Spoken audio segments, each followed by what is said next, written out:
Hello students, welcome to Panchajanya IAS. ನಾನು ನವೀನ್ ಕುಮಾರ್. ಇವತ್ತಿನ the Hindu ಪತ್ರಿಕೆ ವಿಶ್ಲೇಷಣೆಗೆ ನಿಮ್ಗೆಲ್ರಿಗೂ ಸ್ವಾಗತ. ಮೊದಲನೇ ವಿಷಯ, prime minister alleged conspiracy change the population mix in India's border areas, calling it a threat to national security and accusing the opposition of encouraging demographic imbalance. ಏನು ಹೇಳ್ತಾ ಇದ್ದಾರೆ? ನಮ್ಮ ದೇಶದ ಗಡಿ ಭಾಗಗಳಲ್ಲಿ ಜನಸಂಖ್ಯೆಯ ಸ್ವರೂಪ ಬದಲಾಗ್ತಾ ಇದೆ. ಯಾವ ರೀತಿ ಬದಲಾಗುತ್ತೆ ಅಂತ ಕೆಳಗಡೆ ಇದೆ ನೋಡಿ. ಡೆಮೋಗ್ರಾಫಿಕ್ ಚೇಂಜ್ ಅಂತ, ಜನಸಂಖ್ಯೆಯಲ್ಲಿ ಆಗ್ತಾ ಇರ್ತಕ್ಕಂಥ ಬದಲಾವಣೆ ಅಂದ್ರೆ ಅದು ಕೇವಲ ಯಾವುದೋ ಒಂದು ಧರ್ಮ ಅದಕ್ಕೆ ಮಾತ್ರ ಸಂಬಂಧಪಟ್ಟಿದ್ದಲ್ಲ. ಡೆಮೋಗ್ರಾಫಿಕ್ ಚೇಂಜ್ ಅಂತಂದ್ರೆ it refers to shift in population composition. ಜನಸಂಖ್ಯೆಯ ಸಂಯೋಜನೆಗಳಲ್ಲಿ ಅಥವಾ ಒಂದು ಕಂಪೋಸಿಷನ್ ಅಲ್ಲಿ ಆಗುವಂತ ಬದಲಾವಣೆ.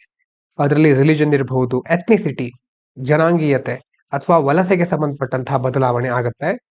ಆದ್ರೆ ಇದು ಮುಖ್ಯವಾಗಿ in border regions can affect security, representation and integration with the Indian state. ಇಂತಹ ಬದಲಾವಣೆಗಳು ಅಂತರ್ದೇಶಿ ಅಂತಂದ್ರೆ ನಮ್ಮ ದೇಶದ ಒಳಭಾಗದಲ್ಲಿ ಆದ್ರೆ ಅದು ಬೇರೆ ಸ್ವರೂಪ. ಆದ್ರೆ ಗಡಿಗಳಲ್ಲಿ ಆಗ್ತಾ ಇರ್ತಕ್ಕಂಥ ಬದಲಾವಣೆ, ಅದರಿಂದಾಗಿ ಜಾಸ್ತಿ ನಮ್ಮ ದೇಶದ ಭದ್ರತೆಗೆ ಧಕ್ಕೆ ಬರಬಹುದು ಅಥವಾ ಸಮಗ್ರತೆಗೆ ಏನಾದ್ರೂ ತೊಂದರೆಗಳು ಎದುರಾಗಬಹುದು ಅಂತ ಪ್ರಧಾನಮಂತ್ರಿ ಅವರು ಹೇಳ್ತಾ ಇದ್ದಾರೆ. ಅದರ ಬಗ್ಗೆ ಇಲ್ಲಿ ನೋಡಿ, ಆ ಒಂದು ಸಂಚು ಮಾಡ್ತಾ ಇರೋರು ಯಾರು? ಅದು ಒಂದು ಸಂಚು ಮಾಡ್ತಾ ಇದ್ದಾರೆ, ರಾಷ್ಟ್ರೀಯ ಭದ್ರತೆಗೆ ಬೆದರಿಕೆ ಅಂತ ಹೇಳ್ತಾ ಇದ್ದಾರೆ. ಈ ಪ್ರತಿಪಕ್ಷಗಳು, ವಿರೋಧ ಪಕ್ಷಗಳಿದೆಯಲ್ವಾ, ಅವರೆಲ್ಲ ಈ ಜನಸಂಖ್ಯೆಯಲ್ಲಿ ಆಗ್ತಾ ಇರತಕ್ಕಂತ ಅಸಮತೋಲನವನ್ನ ಪ್ರೋತ್ಸಾಹಿಸ್ತಾ ಇವೆ ಅಂತ ಆಪಾದನೆ ಮಾಡ್ತಾ ಇದ್ದಾರೆ.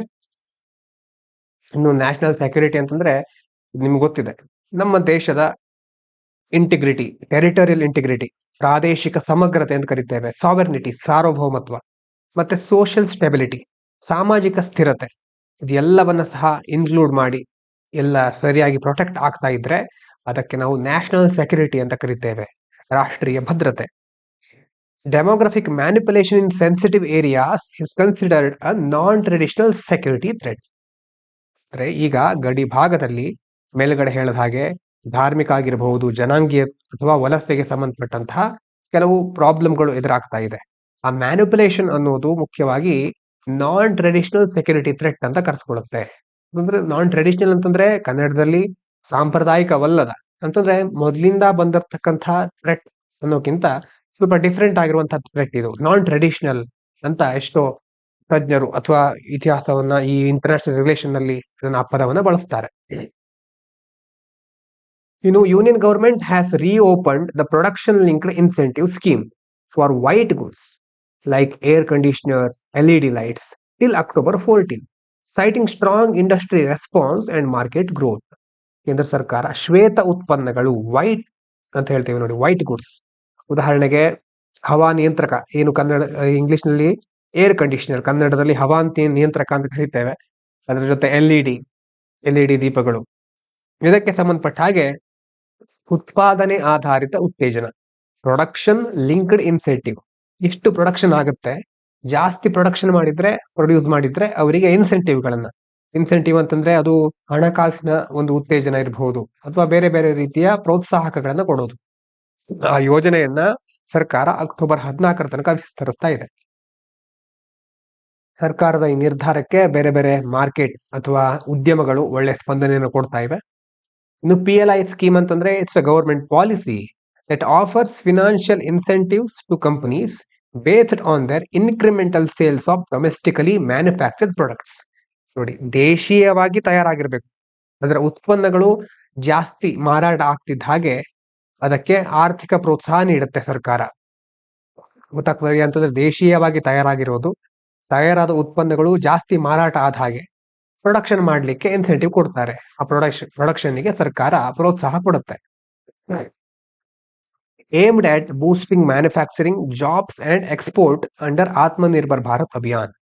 ಸರ್ಕಾರ, ನಮ್ಗೆ ಗೊತ್ತಿದೆ ನಿಮ್ಗೆ, ಆತ್ಮನಿರ್ಭರ್ ಭಾರತ್, ಸ್ವಾವಲಂಬಿ ಆಗೋದು, ಅದರ ಒಂದು ಭಾಗವಾಗಿ ಇದರಲ್ಲಿ ಜಾಬ್ ಕ್ರಿಯೇಟ್ ಆಗೋದು, ಉದ್ಯೋಗ ಸೃಷ್ಟಿ, ಮ್ಯಾನುಫ್ಯಾಕ್ಚರಿಂಗು, ತಯಾರಿಕೆ ವಲಯ ಅಥವಾ ಉತ್ಪಾದನಾ ವಲಯ, ಅದ್ರ ಜೊತೆ ಎಕ್ಸ್ಪೋರ್ಟ್, ಎಲ್ಲದಕ್ಕೂ ಸಹ ಪ್ರೋತ್ಸಾಹ ಸಿಗುತ್ತೆ. ಇನ್ನು ವೈಟ್ ಗುಡ್ಸ್ ಅಂತ ಒಂದು ಟರ್ಮ್ ಬಂದಿದೆ ನೋಡಿ. White goods are large household electrical appliances such as refrigerators, washing machines, air conditioners and LED lights. They are critical for India's manufacturing sector sector growth and energy efficiency initiatives. ಈ ಶ್ವೇತ ಉತ್ಪನ್ನಗಳು ಅಂತಂದ್ರೆ ಏನು? ದೊಡ್ಡ ಗಾತ್ರದ ಗೃಹ ಬಳಕೆ. ನಾವು ಚಿಕ್ಕ ಚಿಕ್ಕ ವಸ್ತುಗಳು ಇರುತ್ತೆ ಮನೆಯಲ್ಲಿ ದೊಡ್ಡ ದೊಡ್ಡ ವಸ್ತುಗಳು ಇರುತ್ತೆ. ದೊಡ್ಡ ವಸ್ತುಗಳು ಇರುತ್ತಲ್ವಾ, ರೆಫ್ರಿಜರೇಟರ್ಗಳು, ವಾಷಿಂಗ್ ಮಷೀನು, AC, ಮತ್ತೆ ಕೆಲವೊಂದು LED ದೊಡ್ಡ ದೊಡ್ಡ ಲೈಟ್ಗಳು, ಈ ರೀತಿಯ ದೀಪಗಳನ್ನ ಅಥವಾ ಈ ರೀತಿಯ ವಸ್ತುಗಳನ್ನ ನಾವು ಶ್ವೇತ ಉತ್ಪನ್ನಗಳು ಅಂತ ಕರೀತೇವೆ. ಯಾಕೆ ಇದು ಇಂಪಾರ್ಟೆಂಟ್ ಅಂತಂದ್ರೆ, ನಮ್ಮ ತಯಾರಿಕಾ ವಲಯ, ಉತ್ಪಾದನಾ ವಲಯದ ಬೆಳವಣಿಗೆಗೆ ಮತ್ತೆ ಇಂಧನ ದಕ್ಷತೆ, ಎನರ್ಜಿ ಎಫಿಷಿಯನ್ಸಿ ಇನಿಷಿಯೇಟಿವ್ಗಳನ್ನ ಚೆನ್ನಾಗಿ ನಾವು ರೂಪುಗೊಳಿಸಲಿಕ್ಕೆ, ಅದನ್ನ ಚೆನ್ನಾಗಿ ನಡೆಸ್ಕೊಂಡು ಹೋಗ್ಲಿಕ್ಕೆ ಈ ವೈಟ್ ಗುಡ್ಸ್ಗಳು ಬಹಳ ಇಂಪಾರ್ಟೆಂಟ್. ಇನ್ನು ಮುಂದಿನದು, supreme court of India is facing a recorded pendency of 88,417 cases, reflecting a backlog that continues to strain the justice delivery system. ನಮ್ಮ ದೇಶದಲ್ಲಿ ಜಸ್ಟಿಸ್ ಸಿಸ್ಟಮ್ ಅಥವಾ ಜುಡಿಷಿಯರಿಗೆ ಸಂಬಂಧಪಟ್ಟ ಹಾಗೆ ಬಹಳ ದೊಡ್ಡ ಒಂದು ಸಮಸ್ಯೆ ಏನು? ಕೇಸ್ ಪೆಂಡಿಂಗ್ ಆಗಿರೋದು. ಈಗ ಕೋಟ್ಯಾಂತರ ಪ್ರಕರಣಗಳು ಪೆಂಡಿಂಗ್ ಆಗಿದೆ. ಅದರಲ್ಲಿ ಈಗ ಸುಪ್ರೀಂ ಕೋರ್ಟ್ಗೆ ಸಂಬಂಧಪಟ್ಟ ಹಾಗೆ ನೋಡಿ 88,417 ಪ್ರಕರಣ ಬಾಕಿ ಇದೆ. ಯಾವ ರೀತಿ ಒಂದು ಪೆಂಡೆನ್ಸಿ ಇದೆ, ಅಥವಾ ಈ ನೋಡಿ ನ್ಯಾಯ ವಿತರಣಾ ವ್ಯವಸ್ಥೆ ಯಾವ ರೀತಿ ಒತ್ತಡಕ್ಕೆ ಒಳಗಾಗ್ತಾ ಇದೆ, ಅದ್ರ ಜೊತೆ ನ್ಯಾಯಾಂಗ ವಿಳಂಬ ಎಷ್ಟಾಗ್ತಾ ಇದೆ, ಬಾಕಿ ಉಳಿದಿರೋದು, ಇದೆಲ್ಲ ಇದರಿಂದ ನಮ್ಗೆ ಗೊತ್ತಾಗುತ್ತೆ. ಜುಡಿಷಿಯಲ್ ಪೆಂಡೆನ್ಸಿ ಬಾಕಿ ಉಳಿದಿರೋದು, ಹಾಗಂತಂದ್ರೆ ಏನು? It means the accumulation of unresolved cases in courts. ತೀರ್ಮಾನ ಆಗದೆ ಉಳಿದಿರುವಂತಹ ಪ್ರಕರಣಗಳ ಸಂಗ್ರಹ ಎಲ್ಲ ಸೇರಿ ಮೊದಲಿಂದ ಇರುತ್ತಲ್ವಾ, ಆ ಪೆಂಡಿಂಗ್ ಆಗಿರೋ ಕೇಸ್ಗಳು. ಆದ್ರೆ ಈ ಒಂದು ಪೆಂಡಿಂಗ್ ನಿಂದ ಏನ್ ಸಮಸ್ಯೆ ಅಂತಂದ್ರೆ, it weakens access to speedy justice guaranteed under article 21. ಅಂತಂದ್ರೆ ನಮಗೆ 21ನೇ ವಿಧಿ ಅಡಿಯಲ್ಲಿ, ಸಂವಿಧಾನದ 21ನೇ ವಿಧಿ ಏನ್ ಹೇಳುತ್ತೆ ಗೊತ್ತಿದೆ ಅಲ್ವಾ? 21ನೇ ವಿಧಿ ಏನ್ ಹೇಳುತ್ತೆ ಅಂತ ಕಮೆಂಟ್ ಮಾಡಿ ತಿಳಿಸಿ. ಅದರ ಅಡಿಯಲ್ಲಿ ನಮಗೆ ತ್ವರಿತವಾದ ನ್ಯಾಯ ಪಡೆಯುವ ಹಕ್ಕು, ಸ್ಪೀಡಿ ಜಸ್ಟಿಸ್ ಗ್ಯಾರಂಟೀಡ್ ಇದೆ. ಆದ್ರೆ ಅದಕ್ಕೆ ಈಗ ಧಕ್ಕೆ ಬರ್ತಾ ಇದೆ. And burdens the judiciary at all levels. ಬರೀ ಸುಪ್ರೀಂ ಕೋರ್ಟ್ ಮಾತ್ರ ಅಲ್ಲ, ಎಲ್ಲಾ ಹಂತಗಳ ನ್ಯಾಯಾಲಯದಲ್ಲೂ ಈ ಒಂದು ಸಮಸ್ಯೆ ಬಹಳ ದೊಡ್ಡ ಮಟ್ಟದಲ್ಲಿ ಕಂಡು ಬರ್ತಾ ಇದೆ. ಇನ್ನು ಕೇಸ್ ಬ್ಯಾಕ್ಲಾಗ್ ಇನ್ ಸುಪ್ರೀಂ ಕೋರ್ಟ್ ನೋಡಿ. The apex judicial body under Article 124, 147 of the Constitution is experiencing its highest ever case backlog, rising concerns about judicial reforms, vacancies, efficiency measures like e-courts and fast tracking. ಇಷ್ಟೆಲ್ಲ ಪ್ರಕರಣ ಬಾಕಿ ಇದೆ ಅಂತಂದ್ರೆ, ಹಾಗಾದ್ರೆ ನ್ಯಾಯಾಂಗ ಸುಧಾರಣೆ ಆಗ್ತಾ ಇದೆ ಅಂತ ಹೇಳ್ತಾರೆ. ನ್ಯಾಯಾಧೀಶರ ಹುದ್ದೆಗಳು ಭರ್ತಿ ಆಗ್ತಾ ಇದೆಯಾ, ಅಥವಾ ಕೋರ್ಟ್, ತ್ವರಿತ ನ್ಯಾಯಾಲಯ, ಇದೆಲ್ಲ ಹೇಳ್ತಾರಲ್ವಾ, ನಿಜವಾಗ್ಲೂ ಎಷ್ಟು ಎಫಿಷಿಯಂಟ್ ಆಗಿದೆ, ಹಾಗಾದ್ರೆ ನಿಜವಾಗ್ಲೂ ಅದರಲ್ಲಿ ದಕ್ಷತೆ ಇದೆಯಾ ಅನ್ನೋದ್ರ ಬಗ್ಗೆ ಈಗ ತುಂಬಾ ಜನ ಟೀಕೆ ಮಾಡ್ತಾ ಇದ್ದಾರೆ, ಕಳವಳ ವ್ಯಕ್ತಪಡಿಸ್ತಾ ಇದ್ದಾರೆ. ಇನ್ನು US trade official criticized India for not importing American corn despite its large population, highlighting ongoing trade tension between India and US over agricultural products and tariffs. ಅವ್ರ ಪ್ರಕಾರ ಏನು? ಅಮೆರಿಕದ ಪ್ರಕಾರ ನೋಡಿ, ದೊಡ್ಡ ಜನಸಂಖ್ಯೆ ಇದೆ ಭಾರತದಲ್ಲಿ, ಆದ್ರೂ ಅಮೆರಿಕದಿಂದ ಜೋಳವನ್ನು ಆಮದು ಮಾಡ್ಕೊಳ್ತಾ ಇಲ್ಲ, ಅದನ್ನ ಟೀಕೆ ಮಾಡ್ತಾ ಇದ್ದಾರೆ. ಜನಸಂಖ್ಯೆ ಇದ್ದ ಮಾತ್ರಕ್ಕೆ ಅವ್ರ ದೇಶದ ಜೋಳವನ್ನೇ ಆಮದು ಮಾಡ್ಕೊಳ್ಬೇಕು ಅನ್ನೋ ರೀತಿ ಹೇಳ್ತಾ ಇದ್ದಾರೆ. ಹೀಗಾಗಿ ಕೆಲವೊಂದ್ಸಾರಿ ಇಂತಹ ವಿಷಯಗಳು ನಮ್ಮ ವ್ಯಾಪಾರ ಸಂಬಂಧಗಳಲ್ಲಿ ಕೆಲವು ಬಿಕ್ಕಟ್ಟುಗಳು ಇದೆ, ಕೃಷಿ ಉತ್ಪನ್ನಗಳಿಗೆ ಸಂಬಂಧಪಟ್ಟ ಹಾಗೆ. ಅದೇ ರೀತಿ ಸುಂಕಗಳು, ಪ್ರತಿಸುಂಕ ಎಲ್ಲ ಕೇಳಿರಬಹುದು ನೀವು. ಟ್ಯಾರಿಫ್ಗಳಿಗೆ ಸಂಬಂಧಪಟ್ಟಂತಹ ಕೆಲವು ವಿಷಯಗಳು ಸಹ, ಅದ್ರ ಬಗ್ಗೆ ಸಹ ಕೆಲವು ಬಿಕ್ಕಟ್ಟುಗಳು ಇದೆ ಅಂತ ಈ ರೀತಿ ನಾವು ತಿಳ್ಕೊಳ್ಬಹುದು. ಟ್ರೇಡ್ ಬ್ಯಾರಿಯರ್ಸ್ ಅಂತಂದ್ರೆ ಅಡೆತಡೆಗಳ ಎದುರಾಗೋದು, ಅಂತಂದ್ರೆ ಟ್ಯಾರಿಫ್ ಹಾಕೋದು, ಸುಂಕಗಳು, ಕೋಟಾಸ್ಗಳು, ಆಮದುಗಳಲ್ಲಿ ಕೆಲವು ಮಿತಿಗಳನ್ನ ಹೇರೋದು, ಅಥವಾ ಇಂಪೋರ್ಟ್ ಅನ್ನು ಬ್ಯಾನ್ ಮಾಡ್ಬಿಡೋದು. ಯಾಕೆ ಮಾಡ್ತಾರೆ? Imposed by countries. ಕೆಲವು ದೇಶಗಳು ಈ ಅಡೆತಡೆಗಳನ್ನ ಯಾಕೆ ಇಟ್ಟುತ್ತವೆ ಅಂತಂದ್ರೆ, ಟು ಪ್ರೊಟೆಕ್ಟ್ ಡೊಮೆಸ್ಟಿಕ್ ಇಂಡಸ್ಟ್ರೀಸ್. ದೇಶೀಯ ಮಟ್ಟದಲ್ಲಿ ಇರುವಂತಹ ಯಾವ್ದಾದ್ರು ಒಂದು ಇಂಡಸ್ಟ್ರಿಯನ್ನ ಅಥವಾ ಫಾರ್ಮರ್ಸ್ ಅನ್ನ ಪ್ರೊಟೆಕ್ಟ್ ಮಾಡ್ಲಿಕ್ಕೆ ಇದನ್ನ ತರುತ್ತವೆ. ಇಂಡಿಯಾದಲ್ಲಿ ನೋಡೋದಾದ್ರೆ, such measures often apply to agricultural goods and safeguard farmers. ನಮ್ಮ ದೇಶದಲ್ಲಿ ಕೃಷಿ ಉತ್ಪನ್ನಗಳಿಗೆ ಸಂಬಂಧಪಟ್ಟ ಹಾಗೆ ರೈತರ ಹಿತಾಸಕ್ತಿಯನ್ನು ಕಾಪಾಡಲಿಕ್ಕೆ ಇಂತಹ ಕ್ರಮಗಳನ್ನ ಕೈಗೊಳ್ತಾರೆ. New scientists debate whether eliminating mosquitoes which spread diseases like malaria, dengue and Zika would benefit human health or harm ecosystem where they play roles in food chains and biodiversity. Interesting ಆಗಿದೆ ನೋಡಿ ಇದು. ಒಂದು ಕಡೆ ಈ ಸೊಳ್ಳೆಗಳಿಂದ ನಮಗೆ ಬೇರೆ ಬೇರೆ ರೋಗಗಳು ಹರಡುತ್ತೆ. ಮಲೇರಿಯಾ ಇರಬಹುದು, ಅಥವಾ ಡೆಂಗ್ಯೂ, ಝಿಕಾ, ಮನುಷ್ಯರಿಗೆ ಹರಡುವಂತಹ ರೋಗಗಳು ಅದಕ್ಕೆಲ್ಲ ಈ ಸೊಳ್ಳೆ ಕಾರಣ ಆಗಿರುತ್ತೆ. ಹಾಗಾಗಿ ಸೈಂಟಿಸ್ಟ್ಗಳಿಗೆ ಈಗ ಒಂದು ಪ್ರಶ್ನೆ ಬರ್ತಾ ಇದೆ. ಈಗ ಒಂದು ವೇಳೆ ನಾವು ಸೊಳ್ಳೆಗಳನ್ನ ನಿರ್ಮೂಲನೆ ಮಾಡಿಬಿಟ್ರೆ, ರೋಗ ಹರಡೋದು ಸೊಳ್ಳೆಗಳಿಂದ ಆಗಿರೋದ್ರಿಂದ ಸೊಳ್ಳೆಗಳನ್ನೇ ನಿರ್ಮೂಲನೆ ಮಾಡಿಬಿಟ್ರೆ ಏನಾಗಬಹುದು? ವೆದರ್ ಅಲ್ವಾ, ಎಲಿಮಿನೇಟಿಂಗ್ ಮಾಸ್ಕಿಟೋಸ್ ಅದೆಲ್ಲ ಕಡಿಮೆ ಮಾಡುತ್ತಾ ಡಿಸೀಸ್ ಕಡಿಮೆ ಆಗಬಹುದಾ? ಹ್ಯೂಮನ್ ಹೆಲ್ತ್ಗೆ ಎಫೆಕ್ಟ್ ಒಳ್ಳೆ ರೀತಿ ಆಗಬಹುದಾ? ಅಥವಾ ಎಕೋಸಿಸ್ಟಮ್ಗೆ ಹಾರ್ಮ್ ಆಗಬಹುದಾ? ಹಾಗಂತಂದ್ರೆ ಸೊಳ್ಳೆಗಳು ಸಹ ಈ ಆಹಾರ ಸರಪಳಿಯ ಒಂದು ಭಾಗ. ಫುಡ್ ಚೈನ್ ನಿಮ್ಗೆ ಗೊತ್ತಿರಬಹುದು, ಚಿಕ್ಕವರಿದ್ದಾಗಲೇ ನೋಡಿರ್ತೀರಿ ಹೇಗೆ ಒಂದು ಜೀವಿ ಇನ್ನೊಂದು ಜೀವಿ ಆಹಾರ ಆಗಿರುತ್ತೆ, ಆ ಜೀವಿ ಮತ್ಯಾವುದಕ್ಕೂ ಆಹಾರ ಆಗಿರುತ್ತೆ. ಈ ತರ ಫುಡ್ ಚೈನ್ ಇರುತ್ತೆ ನೋಡಿ. ಫುಡ್ ಚೈನ್ ಅಲ್ಲಿ ಸೊಳ್ಳೆಗಳದ್ದು ಪಾತ್ರ ಇದೆ. ಸೊಳ್ಳೆಗಳ ಪಾತ್ರ ಇರೋದ್ರಿಂದ ನಮಗೆ ಹೌದು ರೋಗವನ್ನ ಹರಡುತ್ತೆ ಅಂತ ಅಂದ್ಕೊಂಡು ಅವುಗಳನ್ನ ನಾವು ನಾಶ ಮಾಡಿಬಿಟ್ರೆ ಫುಡ್ ಚೈನ್ ಡಿಸ್ಟರ್ಬ್ ಆಗೋದಿಲ್ವಾ? ಅವಾಗ ಅದರಿಂದ ಬಯೋಡೈವರ್ಸಿಟಿಗೆ ಲಾಸ್ ಆಗುತ್ತೆ. ಅದೇ ಇಂಡೈರೆಕ್ಟ್ ಆಗಿ ಮನುಷ್ಯರಿಗೂ ಎಫೆಕ್ಟ್ ಆಗೇ ಆಗುತ್ತೆ. ಹಾಗಾಗಿ ಆ ಒಂದು ಚರ್ಚೆ ನಡೀತಾ ಇದೆ ಈಗ. ಇನ್ನು ವೆಕ್ಟರ್ ಬಾರ್ನ್ ಡಿಸೀಸ್ ಅಂತ ಕೆಲವೊಂದಿರುತ್ತೆ. ವೆಕ್ಟರ್ ಅಂತಂದ್ರೆ ರೋಗ ವಾಹಕಗಳು ನೋಡಿ. Illness transmitted by organisms like mosquitoes. ಕೆಲವೊಂದು ಜೀವಿಗಳಿರುತ್ತೆ, ಆ ಜೀವಿಗಳಿಂದ ನೇರವಾಗಿ ರೋಗ ಹರಡೋದಿಲ್ಲ. ಜೀವಿಗಳು ವಾಹಕಗಳಾಗಿ ಕೆಲಸ ನಿರ್ವಹಿಸುತ್ತೆ. ವಾಹಕ ಅಂತಂದ್ರೆ ಈಗ ನಮಗೆ ಮಲೇರಿಯಾ ಬಂತು ಅಂತಂದ್ರೆ ಆ ಮಲೇರಿಯಾ ಇರುವಂತಹ ಒಂದು ಜೀವಿಯನ್ನ ಈ ಒಂದು ಸೊಳ್ಳೆ ಹೊತ್ಕೊಂಡು ಬಂದಿರುತ್ತೆ. ಹಾಗಾಗಿ ಸೊಳ್ಳೆಯಿಂದ ಬರೋದು ಹೌದು, ಆದ್ರೆ ಮೂಲ ಸೊಳ್ಳೆ ಅಲ್ಲ.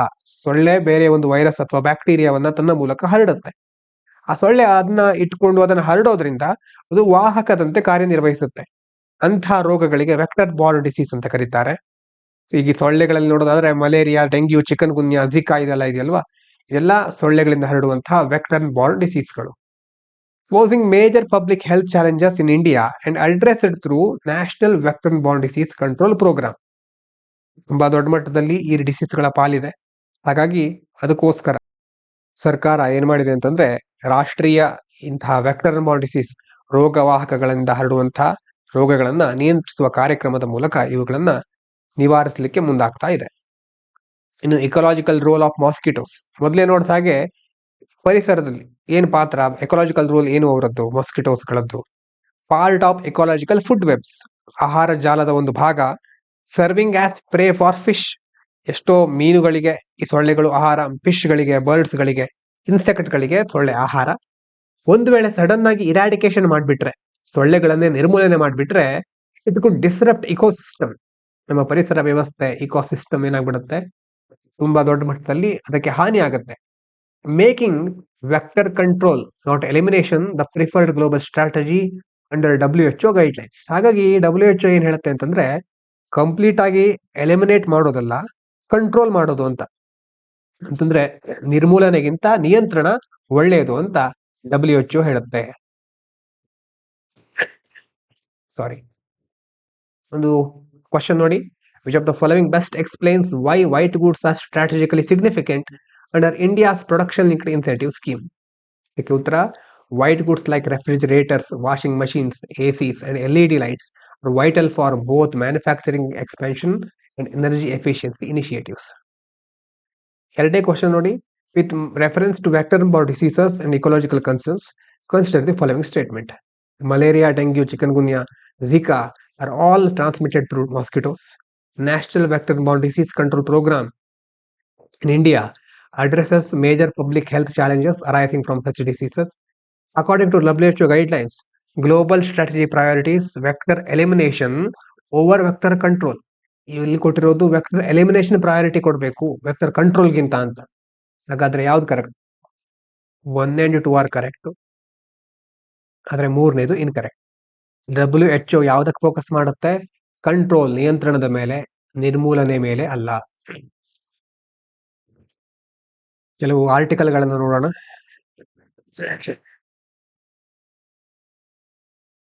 ನೋಡಿ, ಒಂದು ಆರ್ಟಿಕಲ್ ಮೊದಲನೇದು, positioning India in an ಅನ್ರೂಲಿ world. MK Narayanan ಅವರು ಬರೆದಿದ್ದು. ಮೊದಲು ನ್ಯಾಷನಲ್ ಸೆಕ್ಯೂರಿಟಿ ಅಡ್ವೈಸರ್ ಆಗಿದ್ರು. ಈ ಆರ್ಟಿಕಲ್ ಅಲ್ಲಿ ಏನ್ ಹೇಳ್ತಾ ಇದ್ದಾರೆ ಅಂತಂದ್ರೆ, ಫಾರಿನ್ ಅಫೇರ್ ಮ್ಯಾಗಝಿನ್ ಅಂತ ಒಂದಿದೆ, ಅದರಲ್ಲಿ ಏನ್ ಹೇಳಿದ್ರು, India has delusions of grandeur ಅಂತ. ಅಂತಂದ್ರೆ ಆ ಮ್ಯಾಗಝಿನ್ ಅಲ್ಲಿ ಭಾರತ ಒಂದು ಭ್ರಮೆಯಲ್ಲಿದೆ. ಏನಂತಂದ್ರೆ, in thinking it can become a great power. ತಾನು ಸೂಪರ್ ಪವರ್ ಆಗ್ತೇನೆ, ಸೊ ಯಾವುದೋ ಒಂದಿನ ಜಗತ್ತನ್ನ ಆಳ್ತೇನೆ ಅನ್ನುವಂತಹ ಭ್ರಮೆಯಲ್ಲಿದೆ ಭಾರತ ಅಂತ ಒಂದು ಮ್ಯಾಗಝಿನ್ ಅಲ್ಲಿ ಹೇಳಿದ್ರು. ಇದು ಫಾರಿನ್ ಅಫೇರ್ಸ್ ಮ್ಯಾಗಝಿನ್ ನಲ್ಲಿ. ಹಾಗಾಗಿ ಅದಕ್ಕೆ ಇವರು ಪ್ರತಿಕ್ರಿಯೆ ನೀಡ್ತಿದ್ದಾರೆ ಈ ಒಂದು ಆರ್ಟಿಕಲ್ ಅಲ್ಲಿ. What is the foreign affair article saying? ಆ ಒಂದು ಆರ್ಟಿಕಲ್ ಅಲ್ಲಿ ಏನ್ ಹೇಳಿತ್ತು ಹಾಗಾದ್ರೆ ಅದು ಅಂತಂದ್ರೆ, US magazine argued that India is dreaming too big. ಮೊದಲು ನಿಮ್ಮ ಮಿತಿ ನೋಡ್ಕೊಳ್ಳಿ, ಜಾಸ್ತಿ ಕನ್ಸು ಕಾಣಬೇಡಿ, ಎಲ್ಲಿದ್ದೀರಾ ಅಂತ ನೋಡ್ಕೊಳ್ಳಿ ಅಂತ ಆ ಮ್ಯಾಗಝಿನ್ ಅಲ್ಲಿ ಹೇಳಿದ್ರು. It said India is not yet strong enough to be a great power and that India will need US help to counter China. ಇವ್ರ ಪ್ರಕಾರ ಆರ್ಟಿಕಲ್ ಹೇಳ್ತಾ ಇರೋದು ಏನಂತಂದ್ರೆ, ಇಂಡಿಯಾ ಇನ್ನೂ ರೆಡಿ ಆಗಿಲ್ಲ, ಅಷ್ಟು ಸ್ಟ್ರಾಂಗ್ ಇಲ್ಲ ಇಂಡಿಯಾ ಗ್ರೇಟ್ ಪವರ್ ಆಗುವಷ್ಟು. ಮತ್ತೆ ಚೀನಾಕ್ಕೆ ಕೌಂಟರ್ ಕೊಡ್ಬೇಕಾದ್ರೆ US ಹೆಲ್ಪ್ ಬೇಕೇ ಬೇಕು. Basically it mocked India's ambitions and called them unrealistic. ನಮ್ಮ ಭಾರತದ ಕನಸುಗಳನ್ನ ಒಂಥರ ಮೂದಲಿಸ್ತಾ ಇದ್ದಾರೆ.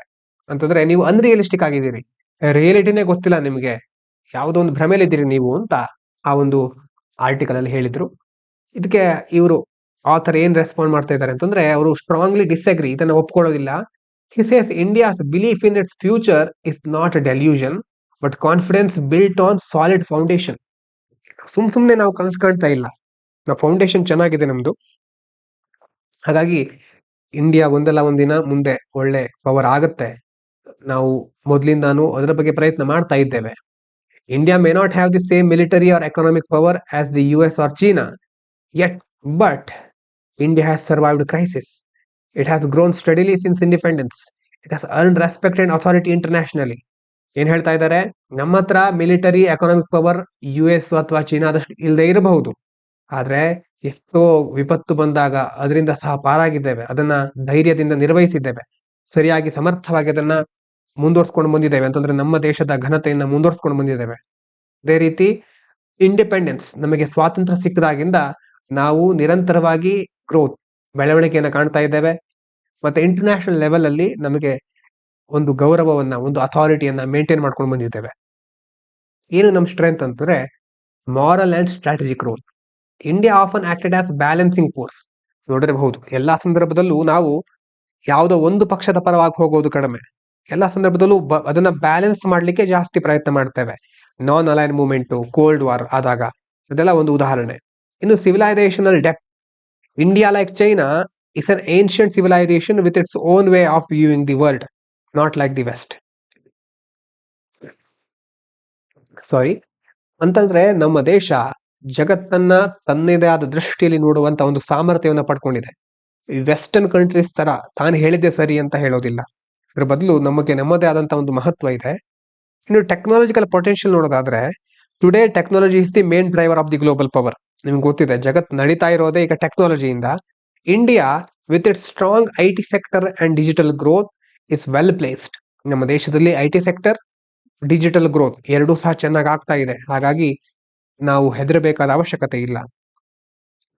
ಇನ್ನು ವೆಸ್ಟ್ ಹಾಗೂ ಈಸ್ಟ್ ಏನ್ ಡಿಫರೆನ್ಸು ಅಥವಾ ಅದು ಏನು ಭಿನ್ನಾಭಿಪ್ರಾಯಗಳಂತಂದ್ರೆ, US tends to view the world in cold war binaries. ಅಂತಂದ್ರೆ ಅವರು ಮತ್ತೆ ಅವ್ರ ಜೊತೆ ಇರೋ ಅಲೈಸ್ಗಳು, ಅದರ ಜೊತೆ ವಿರೋಧಿಗಳು. ಈ ಅಮೆರಿಕ ಯಾವಾಗಲೂ ಯಾವ ರೀತಿ ಜಗತ್ತನ್ನ ನೋಡುತ್ತೆ ಅಂತಂದ್ರೆ, ತನ್ನ ಮಿತ್ರರು ಮತ್ತೆ ತನ್ನ ದ್ವೇಷಿಗಳು, ತನ್ನ ಶತ್ರುಗಳು, ಆ ರೀತಿ ಮಾತ್ರ ಜಗತ್ತನ್ನ ನೋಡ್ತಾ ಇರುತ್ತೆ. ಒಂದೋ ಅವ್ರು ನನ್ನ ಮಿತ್ರರಾಗಿರ್ಬೇಕು, ಇಲ್ದಿದ್ರೆ ನನ್ನ ಶತ್ರುಗಳೇ ಆಗಿರ್ಬೇಕು ಅಂತ. But countries like India, China, Russia don't think that way. ಈಗ ನಮ್ಮ ದೇಶ, ಚೀನಾ, ರಷ್ಯಾ ಇವುಗಳೆಲ್ಲ ಆ ರೀತಿ ಜಗತ್ತನ್ನ ನೋಡೋದಿಲ್ಲ. They prefer multi polarity and independent action. ಇಂತಹ ದೇಶಗಳು ಮಲ್ಟಿ ಪೊಲಾರಿಟಿ, ಕೇವಲ ಕೆಲವೇ ದೇಶಗಳು ಜಗತ್ತನ್ನು ನಿರ್ವಹಿಸೋದಲ್ಲ, ಇಂಡಿಪೆಂಡೆಂಟ್ ಆಕ್ಷನ್ ಇರಬೇಕು ಅನ್ನೋದ್ರ ಬಗ್ಗೆ ಜಾಸ್ತಿ ಫೋಕಸ್ ಮಾಡುತ್ತವೆ. The US believes India cannot become great power without it's support. ಅಮೆರಿಕದ ಸಪೋರ್ಟ್ ಇಲ್ಲದೆ ಇದ್ರೆ ಭಾರತಕ್ಕೆ ಏನೂ ಆಗಲ್ಲ, ಭಾರತ ಗ್ರೇಟ್ ಪವರ್ ಆಗ್ಲಿಕ್ಕೆ ಆಗೋದಿಲ್ಲ ಅಂತ US ಬಿಲೀವ್ ಮಾಡ್ತಾ ಇದೆ. ನಮ್ಗೆ ಅದ್ರ ಮೇಲೆ ಹೆಚ್ಚು ಹೇಳ್ತಾ ಆ ತರ ಪಾಯಿಂಟ್ಗಳನ್ನ ಹೇಳ್ತಾ ಇದೆ. ಆದ್ರೆ ಈ ಆರ್ಟಿಕಲ್ ನಾರಾಯಣ್ ಬರೆದಿದ್ರಲ್ಲೂ, Narayanan, this is outdated thinking. ಇದು ಅಂದ್ರೆ ಇದೆಲ್ಲ ಹಳೆ ಕಾಲದ ಯೋಚನೆಗಳಷ್ಟೇ, ಭಾರತ ಬದಲಾಗಿದೆ, ಕಣ್ಬಿಟ್ಟು ನೋಡಿ ಅಂತ ಆಥರ್ ಹೇಳ್ತಾ ಇದ್ದಾರೆ. ನೀವು ಟೆಕ್ನಾಲಜಿ ಬಗ್ಗೆ ನೋಡೋದಾದ್ರೆ, ಅರ್ಲಿಯರ್ ರಾ ಮಿಲಿಟರಿ ಸ್ಟ್ರೆಂತ್ ಮ್ಯಾಟರ್ಡ್ ಮೋಸ್ಟ್. ಅವಾಗೆಲ್ಲ ಮಿಲಿಟರಿ ಸ್ಟ್ರೆಂತ್ ಜಾಸ್ತಿ ಇಂಪಾರ್ಟೆಂಟ್ ಆಗಿತ್ತು. ಆದ್ರೆ ಈಗ ಟೆಕ್ನಾಲಜಿಕಲ್ ಸುಪೀರಿಯಾರಿಟಿ, ಎಷ್ಟು ಟೆಕ್ನಾಲಜಿ ಮುಂದುವರೆದಿದೆ ಅದರ ಆಧಾರದ ಮೇಲೆ ನಾವು ಎಲ್ಲಿದ್ದೇವೆ ಅಂತ ಹೇಳ್ಬಹುದು. That is the real power ಅಂತ ಹೇಳ್ಬಹುದು, ಡ್ರೈವರ್ ಆಫ್ ಪವರ್. ಯಾವ ಒಂದು ದೇಶದಲ್ಲಿ ಟೆಕ್ನಾಲಜಿ ಚೆನ್ನಾಗಿರುತ್ತೋ ಆ ದೇಶ ಪವರ್ ಚೆನ್ನಾಗಿ ನಿರ್ವಹಿಸ್ತಾ ಹೋಗುತ್ತೆ. AI ಇರಬಹುದು, ಡಿಜಿಟಲ್ ಇನ್ಫ್ರಾಸ್ಟ್ರಕ್ಚರ್, ಸ್ಪೇಸು, ಇದೆಲ್ಲ ಆ ಟೆಕ್ನಾಲಜಿಯ ಕೆಲವೊಂದು ಅಂಶಗಳು. India is catching up fast here. This will help it play a major role in the future global leader. ಈ ಒಂದು ಕ್ಷೇತ್ರದಲ್ಲಿ ಭಾರತ ತುಂಬಾ ಮುಂದುವರಿತಾ ಇದೆ, ಫಾಸ್ಟ್ ಆಗಿ ಮುಂದುವರಿತಾ ಇದೆ. ಹಾಗಾಗಿ ಮುಂದಿನ ದಿನಗಳಲ್ಲಿ ಗ್ಲೋಬಲ್ ಲೀಡರ್ ಆಗುವ ಚಾನ್ಸಸ್ ಇದೆ ಅಂತ ಹೇಳ್ತಿದ್ದಾರೆ ಈ ಒಂದು ಟೆಕ್ನಾಲಜಿಕಲ್ ಅಡ್ವಾನ್ಸ್ಮೆಂಟ್ ಇಂದ. ಇನ್ನು ಇದರಲ್ಲಿ ಕನ್ಕ್ಲೂಷನ್ ಲಾಸ್ಟಿಗೆ ನೋಡೋದಾದ್ರೆ ಅವರು ಭಾರತದ ಬಗ್ಗೆ ಒಳ್ಳೆ ಅಂಶಗಳನ್ನು ಹೇಳಿದ್ದಾರೆ. India's ambition to be great power is not fantasy. ನಾವು ಕೇವಲ ಕನಸು ಕಾಣ್ತಾ ಇಲ್ಲ, ಇದು ಸತ್ಯ ಸಹ ಆಗುತ್ತೆ ಮುಂದೆ ಒಂದಿನ. West, especially US, misunderstand India because still looks at the world through old cold war ideas.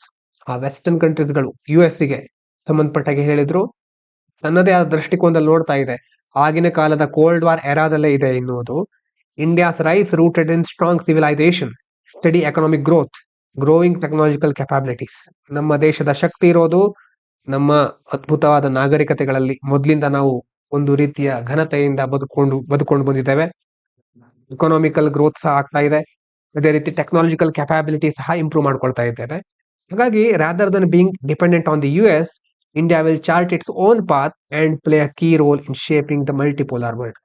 ಹಾಗಾಗಿ ನಾವು US ಮೇಲೆ ಮಾತ್ರ ಡಿಪೆಂಡ್ ಆಗೋ ಬದಲು ನಮ್ಮದೇ ಆದ ಹಾದಿಯನ್ನ ಸೃಷ್ಟಿ ಮಾಡಿಕೊಂಡು ಮಲ್ಟಿಪೋಲಾರ್ ವರ್ಲ್ಡ್, ಈ ಬಹುಧ್ರುವೀಯ ವಿಶ್ವದಲ್ಲಿ ನಮ್ಮ ಸ್ಥಾನವನ್ನ ಭದ್ರಪಡಿಸ್ಕೊಳ್ತೇವೆ ಅಂತ ಇಲ್ಲಿ ಹೇಳ್ತಾ ಇದ್ದಾರೆ. ಇನ್ನು ಬ್ರಿಂಗಿಂಗ್ ಗ್ಲೋಬಲ್ ಎಜುಕೇಶನ್ ಹೋಮ್, ಇನ್ನೊಂದು ಆರ್ಟಿಕಲ್ ಇದು. ಏನಾಗ್ತಾ ಇದೆ, UGC university grant commission has allowed top foreign universities establish campuses in India. ನಮ್ಮ ದೇಶದಲ್ಲಿ ಬೇರೆ ಬೇರೆ ಫಾರಿನ್ ಯೂನಿವರ್ಸಿಟಿಗಳು ಬಂದು ಕ್ಯಾಂಪಸ್ ಅನ್ನ ಓಪನ್ ಮಾಡಬಹುದು ಅನ್ನೋದಕ್ಕೆ ಅಲೋ ಮಾಡಿದ್ದಾರೆ. One UK university has already open in ಗುರುಗ್ರಾಮದಲ್ಲಿ ಆಲ್ರೆಡಿ ಒಂದು UK ಯೂನಿವರ್ಸಿಟಿ ಬಂದು ಕ್ಯಾಂಪಸ್ ಅನ್ನು ಓಪನ್ ಮಾಡಿದೆ.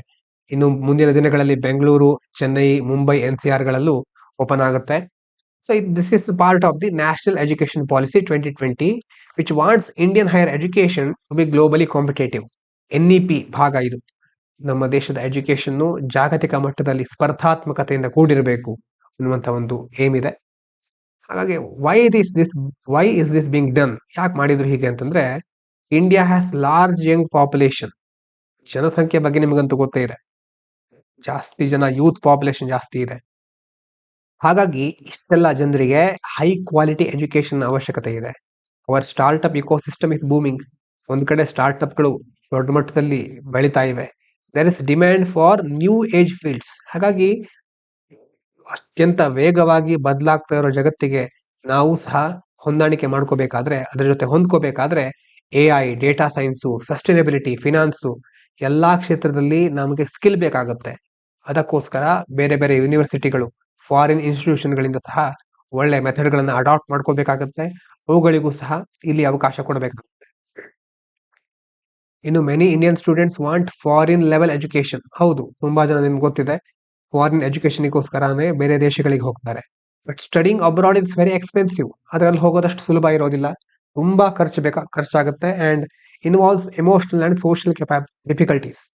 ಉದಾಹರಣೆಗೆ, ಒಬ್ಬ ವ್ಯಕ್ತಿ ತನ್ನ ಮನೆಯನ್ನು ಬಿಟ್ಟು ದೂರದ ಯಾವುದೋ ಪ್ರದೇಶಕ್ಕೆ ಉದ್ಯೋಗಕ್ಕಾಗಿರ್ಬಹುದು, ಓದೋಕ್ಕಾಗಿರ್ಬಹುದು ಹೋದ ಅಂತಂದ್ರೆ ಅಲ್ಲಿನ ಒಂದು ವಾತಾವರಣಕ್ಕೆ ಸೆಟ್ ಆಗ್ಬೇಕಾಗತ್ತೆ. ಎಮೋಷನಲ್ ಆಗಿ ಕೆಲವೊಂದು ತೊಂದರೆಗಳು ಎದುರಾಗಬಹುದು, ಸೋಷಿಯಲ್ ಡಿಫಿಕಲ್ಟಿಗಳು ಎದುರಾಗುತ್ತೆ. ಹಾಗಾಗಿ ಒಂದು ಖರ್ಚು, ಅದರ ಜೊತೆ ಬೇರೆ ಸಮಸ್ಯೆಗಳು ಸಹ ಇದೆ. If foreign universities open here, student can get the same quality education without living in India. ಅಲ್ವಾ? ನಮ್ಮ ದೇಶವನ್ನ ಬಿಟ್ಟು ಹೋದ್ರು ಅವರಿಗೆ ಯಾವ್ದು ಸಿಕ್ತಿತ್ತೋ ಅದು ಈಗ ನಮ್ಮ ದೇಶದಲ್ಲೇ ಸಿಗ್ತಾ ಇದೆ ವಿತೌಟ್ ಲೀವಿಂಗ್ ಇಂಡಿಯಾ. ಆ ಎಜುಕೇಶನ್ ಇಲ್ಲೇ ಸಿಕ್ಕಿದ್ರೆ ಇಲ್ಲೇ ಅವರು ಓದ್ತಾರೆ. ಇದರಿಂದ ಇಂಡಿಯಾಕ್ಕೆ ಏನ್ ಬೆನಿಫಿಟ್? Affordable global education. ಫ್ಯಾಮಿಲಿಗಳು ಕಾಸ್ಟ್ ಅನ್ನ ಸೇವ್ ಮಾಡಬಹುದು, ಅಲ್ಲಿ ಹೋಗಿ ಓದ್ಬೇಕಾದ ಅವಶ್ಯಕತೆ ಇರೋದಿಲ್ಲ. Student still get international level exposure. ಆದ್ರೂ ಅಂತಾರಾಷ್ಟ್ರೀಯ ಮಟ್ಟದ ಎಜುಕೇಶನ್ ಸಿಗುತ್ತೆ ಮಕ್ಕಳಿಗೆ. ಇನ್ನು student can connect with foreign faculty, research, industries. ಬೇರೆ ಬೇರೆ ದೇಶಗಳ ಅಂತಾರಾಷ್ಟ್ರೀಯ ಮಟ್ಟದ ಫ್ಯಾಕಲ್ಟಿಗಳ ಜೊತೆ, ರಿಸರ್ಚ್, ಇಂಡಸ್ಟ್ರಿಗಳ ಜೊತೆ ಸ್ಟೂಡೆಂಟ್ ಕನೆಕ್ಷನ್ ಇಟ್ಕೋಬಹುದು. ಇನ್ನು better opportunities. Students who couldn't go abroad due to money or social reasons now get access to world class education in India. ಯಾರಿಗೆ ಬೇರೆ ದೇಶಕ್ಕೆ ಒಂದು ಹಣಕಾಸಿನ ಸಮಸ್ಯೆಯಿಂದ ಅಥವಾ ಬೇರೆ ಬೇರೆ ಕಾರಣಗಳಿಂದ ಅಬ್ರಾಡಿಗೆ ಎಜುಕೇಶನ್ಗೆ ಹೋಗ್ಲಿಕ್ಕೆ ಆಗ್ತಾ ಇರ್ಲಿಲ್ವೋ ಅವರು ಈಗ ನಮ್ಮ ದೇಶದಲ್ಲೇ ಆ ಎಜುಕೇಶನ್ ಅನ್ನೇ ಪಡಿಬಹುದು ಕಡಿಮೆ ಖರ್ಚಿನಲ್ಲಿ. ಇನ್ನು ಕಾಂಪಿಟೇಷನ್, ಹೆಲ್ದಿ ಕಾಂಪಿಟೇಷನ್. ಯಾಕಂತಂದ್ರೆ ಫಾರಿನ್ ಯೂನಿವರ್ಸಿಟಿಗಳು ಬಂದ್ರೆ ಅಲ್ಲಿ ಅಡ್ಮಿಷನ್ ಜಾಸ್ತಿ ಆಗಬಹುದು. ಆವಾಗ ನಮ್ಮ ದೇಶದಲ್ಲಿ ಆಲ್ರೆಡಿ ಇರೋ ಸಂಸ್ಥೆಗಳಲ್ಲಿ ಅಡ್ಮಿಷನ್ ಕಡಿಮೆ ಆಗುತ್ತೆ. ಅಡ್ಮಿಷನ್ ಜಾಸ್ತಿ ಆಗ್ಬೇಕು ಅಂತಂದ್ರೆ ಕ್ವಾಲಿಟಿ ಎಜುಕೇಶನ್ ಬೇಕು. ಆವಾಗ ನಮ್ಮ ದೇಶದ ಯೂನಿವರ್ಸಿಟಿಗಳು ಸಹ they will improve when foreign universities raise the standards. ಎಲ್ಲ ಮಾರುಕಟ್ಟೆಯಲ್ಲೂ ಹಾಗೆ ಅಲ್ವಾ, ಒಬ್ಬ ತುಂಬಾ ಚೆನ್ನಾಗಿರೋ ಕ್ವಾಲಿಟಿ ಪ್ರಾಡಕ್ಟ್ ಕೊಡ್ತಾ ಇದ್ದಾನೆ ಅಂತಂದ್ರೆ ಅವನ ಹತ್ರ ಹೋಗ್ತಾರೆ.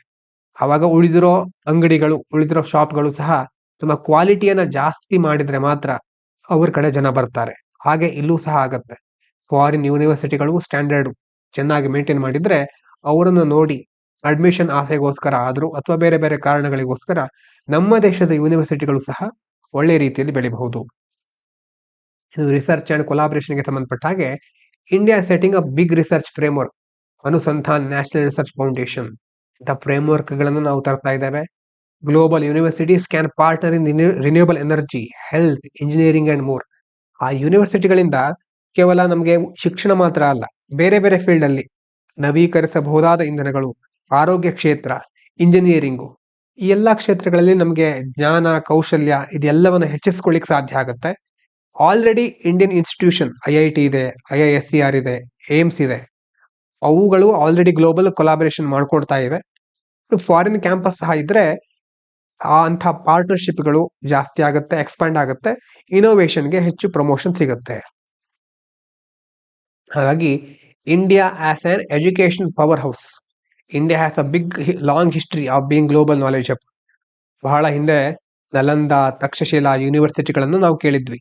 ಈಗಲೂ ಸಹ ಅಂಥ ಒಂದು ವಾತಾವರಣ ನಿರ್ಮಾಣ ಆಗಬಹುದು ಅನ್ನುವಂಥ ಭರವಸೆ, ಆಶಾಭಾವನೆ ಇಟ್ಕೊಂಡಿದ್ದಾರೆ ಇಲ್ಲಿ. By welcoming foreign universities, India can once again position it self as leader in knowledge, technology and culture. ಈಗ ಮತ್ತೆ ನಾವು ಫಾರಿನ್ ಯೂನಿವರ್ಸಿಟಿಗಳಿಗೆ ಅವಕಾಶ ಕೊಡ್ತಿರೋದ್ರಿಂದ ಮತ್ತೆ ಹಳೆ ಕಾಲದ ಹಾಗೆ, ಹಳೆ ಕಾಲ ಅಂತಂದ್ರೆ ಆಗಿನ ಒಂದು ವೈಭವೋಪೇತ ದಿನಗಳಿರುತ್ತಲ್ವಾ, ಎಲ್ಲ ಜ್ಞಾನಿಗಳು ಮತ್ತೆ ಟೆಕ್ನಾಲಜಿ ಜಾಸ್ತಿ ಡೆವಲಪ್ ಆಗೋದು, ಸಂಸ್ಕೃತಿಯ ಸಮ್ಮಿಲನ ಎಲ್ಲವೂ ಸಹ ಮತ್ತೆ ಆಗಬಹುದು ನಮ್ಮ ದೇಶದಲ್ಲಿ. This is not a distraction but a way to strengthen India's influence globally. ಇದು ಕೇವಲ ಒಂದು ಡಿಸ್ಟ್ರಾಕ್ಷನ್ ಆಗ್ಬಿಡೋದಿಲ್ಲ, ಇದು ನಮ್ಮ ಜಾಗತಿಕ ಮಟ್ಟದಲ್ಲಿ ಭಾರತದ ಪ್ರಭಾವವನ್ನ ಇನ್ನಷ್ಟು ಬಲಗೊಳಿಸಲಿಕ್ಕೆ ಹೆಲ್ಪ್ ಮಾಡುತ್ತೆ. ಹಾಗಾಗಿ setting of foreign university campuses India, ಅದರಿಂದ ಏನು ಪ್ರಯೋಜನ? ಇಂಡಿಯನ್ ಸ್ಟೂಡೆಂಟ್ಸ್ಗೆ ವರ್ಲ್ಡ್ ಕ್ಲಾಸ್ ಎಜುಕೇಶನ್ ಸಿಗುತ್ತೆ. Make India global centre for education, ಜಾಗತಿಕ ಕೇಂದ್ರ ಆಗುತ್ತೆ ಶಿಕ್ಷಣ ಕ್ಷೇತ್ರದಲ್ಲಿ ಭಾರತ. ರಿಸರ್ಚ್ ಮತ್ತೆ ಇನೋವೇಷನ್ಗೆ ಹೆಚ್ಚು ಬಲ ಸಿಗುತ್ತೆ. ಫಾರಿನ್ ಸ್ಟೂಡೆಂಟ್ಸ್ ಸಹ ಅಟ್ರಾಕ್ಟ್ ಆಗ್ತಾರೆ ಮುಂದಿನ ದಿನಗಳಲ್ಲಿ ಇಂಡಿಯಾಕ್ಕೆ ಬರ್ಲಿಕ್ಕೆ. ಹಾಗಾಗಿ ಅಷ್ಟು ಬಹಳ ಒಳ್ಳೆಯ ವಿಧಾನ ಇದು ಅಂತ ಈ ಆರ್ಟಿಕಲ್ ನಲ್ಲಿ ಹೇಳ್ತಾ ಇದ್ದಾರೆ. ಇನ್ನು cutting off online gaming with scissors of prohibition. ಈ ಆರ್ಟಿಕಲ್ ಅಲ್ಲಿ ಏನ್ ಹೇಳಿದ್ರು ನೋಡಿ, government of India passed the promotion and regulation of online gaming bill. Online gaming bill ಬಗ್ಗೆ ನೋಡಿದ್ರಿ, ಅದು ಪಾಸ್ ಆಗಿದೆ. It was passed quickly in parliament without much debate or consultation. ಬಹಳ ಬೇಗ ತರಾತುರಿಯಲ್ಲಿ ಪಾಸ್ ಮಾಡಿದ್ರು, ಯಾವುದೇ ದೊಡ್ಡ ಮಟ್ಟದ ಚರ್ಚೆಗಳನ್ನು ಮಾಡಲಿಲ್ಲ, ಕನ್ಸಲ್ಟೇಷನ್ ಇರಲಿಲ್ಲ ಅಂತ ಹೇಳ್ತಾ ಇದ್ದಾರೆ. The bill bans online real money games but encourage esports and casual online games. ಇದರಲ್ಲಿ ಮನಿ ಇನ್ವಾಲ್ವ್ಮೆಂಟ್ ಇರುವಂತಹ ರಿಯಲ್ ಮನಿ ಗೇಮ್ಗಳನ್ನ ಬ್ಯಾನ್ ಮಾಡ್ತಾರೆ. ಆದರೆ ಇ ಸ್ಪೋರ್ಟ್ಸ್ ಗಳಂತಿರುತ್ತೆ, ಕ್ಯಾಶುವಲ್ ಆನ್ಲೈನ್ ಗೇಮ್ಸ್ ಗಳಿರುತ್ತೆ, ಇದನ್ನ ಎನ್ಕರೇಜ್ ಮಾಡ್ತಾರೆ. ಮನಿ ಗೇಮ್ ಬ್ಯಾನ್ ಆಗುತ್ತೆ, ಇ ಸ್ಪೋರ್ಟ್ಸ್ ಗಳು ಎನ್ಕರೇಜ್ ಆಗುತ್ತೆ. ಇನ್ನು why did the government do this? ಯಾಕೆ ಹೇಗೆ ಮಾಡ್ತು ಅಂತಂದ್ರೆ, government says online real money games are addictive. ಹೌದು, ಅಡಿಕ್ಷನ್ ಜಾಸ್ತಿ ಆಗುತ್ತೆ. ಫಿನಾನ್ಷಿಯಲ್ ರೂಯಿನ್, ಅದ್ರ ಮೇಲೆ ಹಣ ಹಾಕಿ ಹೂಡಿಕೆ ಮಾಡಿ ಹಣವನ್ನ ಕಳ್ಕೊಳ್ಳೋರು ಜಾಸ್ತಿ ಆಗ್ತಾ ಇದ್ದಾರೆ. ಸಿಮಿಲರ್ ಟು ಡ್ರಗ್ ಅಡಿಕ್ಷನ್, ಹೇಗೆ ಮಾದಕ ವಸ್ತು ಇರುತ್ತೋ, ಡ್ರಗ್ಸ್ ಇರುತ್ತೋ, ಅದೇ ರೀತಿ ಇದು ಒಂದು ಚಟ ಆಗ್ಬಿಡುತ್ತೆ. It argued that banning them was necessary for public safety and welfare. ಹಾಗಾಗಿ ಸರ್ಕಾರ ಏನ್ ಹೇಳ್ತಾ ಇದೆ, ಈಗ ಉಳಿದಿರೋದು ಬ್ಯಾನ್ ಮಾಡೋ ದಾರಿ ಒಂದೇ, ಜನರ ಕಲ್ಯಾಣಕ್ಕೋಸ್ಕರ ಮತ್ತೆ ಅವರ ಸುರಕ್ಷತೆಗೋಸ್ಕರ ನಾವಿದನ್ನ ಮಾಡಲೇಬೇಕಾಯ್ತು ಅಂತ ಹೇಳ್ತಾ ಇದ್ದಾರೆ. ಆದ್ರೆ ಇವರು ಆರ್ಟಿಕಲ್ ಅಲ್ಲಿ ಹೇಳೋದೇನು, ಪ್ರಾಬ್ಲಮ್ ವಿತ್ ದ ಬ್ಯಾನ್. ಏನು ಪ್ರಾಬ್ಲಮ್ ಇದೆ ಬ್ಯಾನ್ ಮಾಡೋದ್ರಲ್ಲಿ? Loss of jobs and investment ಅಲ್ವಾ. Online gaming was a sunrise industry with huge growth. ಒಂದು ಈಗ ಬೆಳೀತಾ ಇರುವಂತಹ ವಲಯ ತುಂಬಾ ದೊಡ್ಡ ಮಟ್ಟದಲ್ಲಿ ಮುಂದೆ ಬೆಳೆಯಲಿಕ್ಕೆ ಸಾಧ್ಯತೆ ಇರುವಂತಹ ವಲಯ. ಅದರಲ್ಲೂ ಜಾಬ್ಸ್ ಎಷ್ಟೋ ಜನ ಪಡ್ಕೊಂಡಿರ್ತಾರೆ. The ban will kill thousands of jobs, discourage startups. Ban ಮಾಡೋದ್ರಿಂದ ಸಾವಿರಾರು ಜನ ತಮ್ಮ ಉದ್ಯೋಗ ಕಳ್ಕೊಳ್ತಾರೆ. ಮತ್ತೆ ಬೇರೆ ಸ್ಟಾರ್ಟ್ಅಪ್ಗಳು ಸಹ ಮುಂದ್ ಬರ್ತಾ ಇದ್ವು ಇಂತಹ ಫೀಲ್ಡ್ ಅಲ್ಲಿ, ಅವುಗಳಿಗೆ ಡಿಸ್ಕರೇಜ್ ಆಗುತ್ತೆ. Impact on digital India. ಈ ಟೆಕ್ನಾಲಜಿಗೆ ಸಂಬಂಧಪಟ್ಟ ಹಾಗೆ ಯಾವುದೇ ಒಂದು ಆಟ ಇರಬಹುದು, ಅದೆಲ್ಲ ಮೊಬೈಲ್ ಅಲ್ಲಿ ಆಡೋದು ನೀವು ನೋಡಿರಬಹುದು, ಆನ್ಲೈನ್ ಗೇಮಿಂಗ್ ಅಂತಾನೆ ಅದಕ್ಕೆ ಹೇಳ್ತೇವೆ. Sector was closely link to technology, payment and content creation. ಈ ಒಂದು ಸೆಕ್ಟರ್ ಇದೆಯಲ್ವಾ ಆನ್ಲೈನ್ ಗೇಮಿಂಗು, ಇದು ಮೊದಲಿಂದ ಟೆಕ್ನಾಲಜಿಗೆ ಸಂಬಂಧಪಟ್ಟಿದ್ದು. ಅದರ ಜೊತೆ ಪೇಮೆಂಟ್, ಹಣ ಹೂಡಿಕೆ ಮಾಡೋದು, ಹಣವನ್ನು ಇನ್ವೆಸ್ಟ್ ಮಾಡೋದು, ಪೇ ಮಾಡೋದು, ಕಂಟೆಂಟ್ ಕ್ರಿಯೇಷನ್, ಮೂರಕ್ಕೂ ಸಹ ಕನೆಕ್ಟ್ ಆಗಿರುತ್ತೆ ಇದು. ಈ ಮೂರು ಏರಿಯಾ ನೋಡಿ, ಇದಕ್ಕೆ ಯಾವ ವಿಷಯಕ್ಕೆ ಸಂಬಂಧಪಟ್ಟಿದ್ದು? ಇದು ಡಿಜಿಟಲ್ ಎಕಾನಮಿ. ಎಲ್ಲಿ ಟೆಕ್ನಾಲಜಿ, ಪೇಮೆಂಟ್, ಕಂಟೆಂಟ್ ಕ್ರಿಯೇಷನ್ ಇರುತ್ತೋ, ಇದು ಮೂರು ಸೇರ್ಕೊಂಡು ಡಿಜಿಟಲ್ ಎಕಾನಮಿಗೆ ಒಂದು ಬೂಸ್ಟ್ ಕೊಡುತ್ತೆ. ಹಾಗಾಗಿ ರೆವೆನ್ಯೂ ಲಾಸ್ ಆಗುತ್ತೆ. Sector was expected to generate thousands of crore in taxes. GST apply ಮಾಡಿದ್ಮೇಲೆ ಅದಕ್ಕೆ ಸಾವಿರಾರು ಕೋಟಿ ಅದರಿಂದ ಆದಾಯ ಬರಬಹುದಿತ್ತು. ಆದ್ರೆ by banning it, center also cut state revenues. ಸ್ಟೇಟಿಗೆ ಬರೋ ರೆವೆನ್ಯೂ ಸಹ ಕಟ್ ಮಾಡಿದಾಗಾಯ್ತು. ಈಗ ಇನ್ನು ಡ್ರೈವ್ಸ್ ಇಲ್ಲಿಗಲ್ ಆಪ್ಸ್. ಈಗ ಯಾವುದೇ ವಿಷಯ ಆದ್ರೂ ಈಗ ಸಡನ್ ಆಗಿ ಬ್ಯಾನ್ ಮಾಡಿಬಿಟ್ರೆ ಅದರ ಇಲ್ಲಿಗಲ್ ವರ್ಷನ್ಗಳು ಹುಟ್ಕೊಳ್ಳುತ್ತವೆ. If regulated platforms shut down, players may shift to unsafe offshore apps beyond Indian law, making addiction and fraud even worse. ಇಷ್ಟು ದಿನ ಮುಂದೆ ಆಡ್ತಾ ಇದ್ರು, ಈಗ ತೆರೆ ಮರೆಯಲ್ಲಿ, ಅಂತಂದ್ರೆ ಯಾರಿಗೂ ಗೊತ್ತಾಗದ ಹಾಗೆ ಇಂಥ ಆಪ್ಗಳು ಕ್ರಿಯೇಟ್ ಆಗಬಹುದು. ಅದ್ರ ಮೂಲಕ ಇನ್ನಷ್ಟು ಕಠಿಣ ಆಗ್ತಾ ಹೋಗುತ್ತೆ ಇದನ್ನ ನಿಯಂತ್ರಿಸೋದು. ಹಾಗಾದ್ರೆ ಏನ್ ಮಾಡೋದು ಇದ್ರ ಪ್ರಕಾರ? Alternatives to ban. ಬೇರೆ ಏನ್ ದಾರಿ ಇತ್ತು ನೋಡೋದಾದ್ರೆ, online gaming companies were already working on responsible gaming tools. ಈ ಆನ್ಲೈನ್ ಕಂಪನಿಗಳೆಲ್ಲ ರೆಸ್ಪಾನ್ಸಿಬಲ್ ಗೇಮಿಂಗ್ ಟೂಲ್ಸ್ ಗಳ ಮೇಲೆ ಫೋಕಸ್ ಮಾಡ್ತಾ ಇದ್ರು. ಅಂತಂದ್ರೆ ಏಜ್ ಗೇಟಿಂಗ್ ಫಾರ್ ಮೈನರ್ಸ್, ಇಂತಿಷ್ಟು ವರ್ಷದವರು ಮಾತ್ರ ಆಡಬಹುದು ಅನ್ನುವಂತ ಒಂದು factor. Deposit and time limits, ಅಂತಂದ್ರೆ ಟೈಮ್ ಲಿಮಿಟ್ ಇಡೋದು, ಅದರ ಜೊತೆ ಡೆಪಾಸಿಟ್ ಮಾಡೋದ್ರ ಬಗ್ಗೆ ಕೆಲವು ರೂಲ್ಸ್ ಗಳನ್ನ ತರೋದು. KYC, know your customer, anti money laundering checks, ಇದೆಲ್ಲ ಬರ್ತಾ ಇತ್ತು. ಅದ್ರ ಜೊತೆ ಎಥಿಕಲ್ ಅಡ್ವರ್ಟೈಸಿಂಗ್, ಅಡ್ವರ್ಟೈಸ್ ಮಾಡೋದ್ರಲ್ಲೂ ಎಥಿಕಲ್ ಆಗಿರುವಂತಹ ಅಡ್ವರ್ಟೈಸ್ ಗಳನ್ನ ಮಾತ್ರ ಮಾಡೋದು. So instead of strengthening these, government chooses prohibition. ಇದೆಲ್ಲವನ್ನ ಮಾಡೋದ್ರ ಬದಲು ಸರ್ಕಾರ ಡೈರೆಕ್ಟ್ ಆಗಿ ಬ್ಯಾನ್ ಮಾಡ್ತಾ ಇದೆ, which leaves players less protected. ಹಾಗಾಗಿ ಇಲ್ಲಿ ಪ್ಲೇಯರ್ಸ್ ಗಳನ್ನ, ಆಡುವವರನ್ನ ಪ್ರೊಟೆಕ್ಟ್ ಮಾಡ್ತಾ ಇಲ್ಲ, ಬದಲಾಗಿ ಇಡೀ ಸೆಕ್ಟರ್ ಅನ್ನೇ ಮುಚ್ಚಲಿಕ್ಕೆ ಮುಂದಾಗ್ತಾ ಇದೆ. ಕಾನ್ಸ್ಟಿಟ್ಯೂಷನ್ ಗೆ ಸಂಬಂಧಪಟ್ಟ ಹಾಗೆ ಏನ್ ಹೇಳ್ತಾ ಇದ್ದಾರೆ? Right to profession, article 19(1)G ಇದೆಯಲ್ವಾ, ಇದರ ಪ್ರಕಾರ every one the right to practise any profession. Ban is seen as violating this. ಯಾರು ಯಾವ ಉದ್ಯೋಗವನ್ನ ಬೇಕಾದ್ರೂ ಮಾಡಬಹುದು. ಬ್ಯಾನ್ ಮಾಡಿರೋದು ಈ ಆರ್ಟಿಕಲ್ಗೆ ಧಕ್ಕೆ ತಂದ ಹಾಗೆ ಅಂತ ಹೇಳ್ತಾ ಇದ್ದಾರೆ. Federalism issue, gambling is a state subject. Gambling ಅನ್ನೋದು ಸ್ಟೇಟ್ ಸಬ್ಜೆಕ್ಟ್. ಆದ್ರೆ ಸೆಂಟರ್ ಪಾಸ್ಡ್ ಲಾ ವಿತೌಟ್ ಕನ್ಸಲ್ಟಿಂಗ್ ಸ್ಟೇಟ್ಸ್. ಸೆಂಟರ್ ಏನ್ ಮಾಡಿದೆ? ಸ್ಟೇಟ್ ಗಳನ್ನ ಕನ್ಸಲ್ಟ್ ಮಾಡದೆ ಈ ಲಾ ಅನ್ನ ಪಾಸ್ ಮಾಡಿದೆ. ಇನ್ನು ಗೇಮ್ ಆಫ್ ಸ್ಕಿಲ್ ಮತ್ತೆ ಗೇಮ್ ಆಫ್ ಚಾನ್ಸ್ ಅಂತಿದೆ. Court have upheld that game of skill, rummy, fantasy sports ಇದೆಲ್ಲ ಇರುತ್ತಲ್ವಾ, ಸ್ಕಿಲ್ ಗೇಮ್ಗಳು, ದೇ ಆರ್ ಲೀಗಲ್ ಅಂತ ಕೋರ್ಟ್ ಹೇಳ್ತಾ ಇದೆ. New law blurs this distinction. ಆದ್ರೆ ಗೇಮ್ ಆಫ್ ಸ್ಕಿಲ್ ಯಾವುದು, ಗೇಮ್ ಆಫ್ ಚಾನ್ಸ್ ಯಾವುದು ಅನ್ನೋದನ್ನ ಈಗ ಹೊಸ ಲಾದಲ್ಲಿ ಕರೆಕ್ಟ್ ಆಗಿ ಹೇಳಿಲ್ಲ. ಹಾಗಾದ್ರೆ ಮಿಡ್ಲ್ ಗ್ರೌಂಡ್ ನೋಡಿ. Author suggest not prohibition versus free for all, but balanced regulatory framework. ಈ ಆಥರು ಪ್ರೊಹಿಬಿಟ್ ಮಾಡಲೇಬೇಡಿ, ಎಲ್ರಿಗೂ ಫ್ರೀ ಕೊಟ್ಬಿಡಿ ಅಂತ ಹೇಳ್ತಾ ಇಲ್ಲ. ಆದ್ರೆ ಲೈಸೆನ್ಸಿಂಗ್ ಇರಬೇಕು, ಟ್ಯಾಕ್ಸೇಷನ್ ರೂಲ್ಸ್ ಗಳು ಕ್ಲಿಯರ್ ಆಗಿರಬೇಕು, ಮತ್ತೆ ಗೇಮಿಂಗ್ಗೋಸ್ಕರ ರೆಸ್ಪಾನ್ಸಿಬಲ್ ಸೇಫ್ ಗಾರ್ಡ್ ಗಳನ್ನ ಅಳವಡಿಸ್ಕೊಳ್ಬೇಕು. ಹಾಗಾಗಿ ಆವಾಗ ನಾವು ಪ್ಲೇಯರ್ ಗಳನ್ನ ಪ್ರೊಟೆಕ್ಟ್ ಮಾಡಬಹುದು, ಇನೋವೇಷನ್ಗೆ ಸಪೋರ್ಟ್ ಸಿಗುತ್ತೆ. Still allow the government to collect revenue. ಆಗಲೂ ಸಹ ಸರ್ಕಾರಕ್ಕೆ ರೆವೆನ್ಯೂ ಬರುತ್ತೆ.